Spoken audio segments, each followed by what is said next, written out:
Nerin ka un kuwa ku jong dilajek. Amin. Aku nam jam na.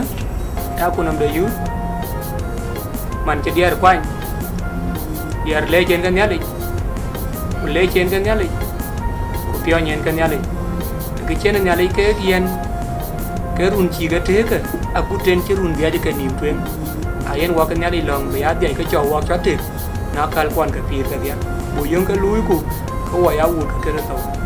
Yen yu ku le. Ayu ku le na na de ke yen. Diar ko. A pyo wong ne long. Bu ya long. Ayu ku le ne dit. Bot ku chero gorong. Anda wai redom ne nyala nyen chol ku pyo wa chen nier ku chen ku gam. Din ne yen ka kor din diar ko geri ban. Lum ku ke ta pyat. In be ke yu le.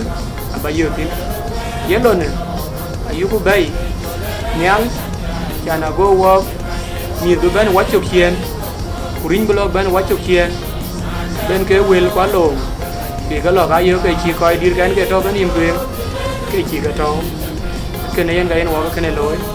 Ko wa yu. Yen ayu ko le ka ji ada. Ke tin ne kan ka dia. E long. Long e dun dare ayet yang. Yu ku ye ko ba yu ko long. Na kul kun ke pir ka dia. Na kal kon ke pir ka dia. Na yen long. Ke yin chol ka ma ja yi ka pot tin. Ke yin re ja ban ayet yang. Re ja ban ayet yang ne long. Du ku ye gur. Ke le gur ke dia. Aba chol. Ke yen wa ke dia ban ti am ban. E long.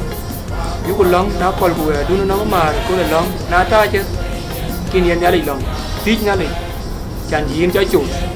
A ber pa nya du ka ber ti. Chan yin be ka pa da pet. Ka ka ban. Ayu ka kan nyali. Ku ka dip yen pyo je yu ne ko le. Ma ne Nairobi. E long. Bu ya long. Ki cho ba del yin de. Chắc wa yo. Ku yu ku long. A bu ka ya tiam. Ria de nyali. Na jam de ne. Cho la brand Bolton. Với chủ cái lễ Nerin ga un kuwa ku jong dilajek. Amin.